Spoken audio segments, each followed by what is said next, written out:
आप देख रहे हैं मिशन न्यूज़ पाकिस्तान की आवाज़। हमारे चैनल को सब्सक्राइब करें और बेल आइकन दबाएं। कराची के इलाके कोरंगी अल्लाहवाला टाउन में हड्डियों का फ्री टेस्ट कैंप का इनेकाद किया गया। हड्डियों के कैंप का इनेकाद अब्दुल खालिक अल्लाहवाला टाउन वेलफेयर महिला कमेटी की ज़रिए निगरानी किया। ये अब्दुल खालिक अल्लाहवाला टाउन वेलफेयर महिला कमेटी के ऑफिस में लगाया गया। कैंप में हड्डियों के माहिर डॉक्टर्स और लेडी डॉक्टर्स भी मौजूद थे। डॉक्टर्स ने अमराज के मुताबिक मरीजों से तफसीली गुफ्तगू की और मरीजों को डिस्काउंट पर अद्वियात भी फराहम की और चिकनगुनिया कोरोना जिनको हो चुका है उनको भी देखा गया। तफसीली रिपोर्ट भी दी गई। इस कैंप में कवाम का हुजूम रहा। Report Asadullah Khan, mission news, Karachi.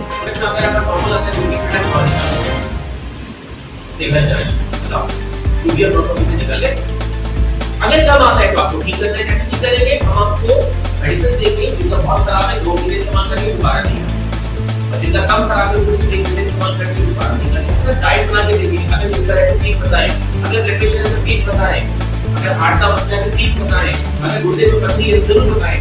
ठीक है, तो हम आपको ये डाइट बना के देंगे। आप ईमानदारी से डाइट इस्तेमाल करनी शुरू करिए, अपनी डाइट को सही तरह से इस्तेमाल करना शुरू करा और अपनी मेडिसिन की इस्तेमाल करी तो 2 से 3 महीने बाद आपके जहन में क्या सवाल पैदा होता है? जल्दी से बताइए,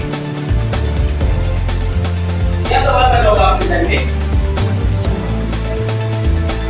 आपके जहन में ये सवाल पैदा होगा कि नेचुरली आपके जहन में सवाल होगा कि अच्छे होंगे और मोबाइल नंबर साफ लिख लीजिए। अशर साहब आपके कॉन्टैक्ट करेंगे। ठीक है, आपके जहन में सवाल होगा कि अच्छे होंगे। हम दोबारा टेस्ट करेंगे इंशाअल्लाह जिंदगी बदलने के बाद। आज का पेपर संभाल के रखना होगा। नया टेस्ट करेंगे, बताइए हिदायत का अमल क्या होगा, परहेज ईमानदारी से क्या होगा, खुराक वक्त पे नहीं होगी, दवाइयों में पाबंदी नहीं होगी, तो नया पर्चा निकलेगा, दूध का दूध, पानी का पानी। अब आप बताइए ये कोई करता है? ये कोई करता है? हम आपको ठीक तरह से ठीक करते आए। हम आपको ठीक तरह से ठीक करने से हमने पहले आपसे बस किया। देखिए इस मोहल्ले में हम नहीं रहते, आप लोग रहते हैं। आपको पता है कि इस घर में हड्डियों किसको क्या मसला है, हदीस जाके इनको भेजे। ये हदीस में है ना कि जिसने एक इंसान को बचाया वो उसने पूरी इंसानियत को बचाया, और जिसने एक इंसान का कत्ल किया वो उसने पूरी इंसानियत का कत्ल किया। तो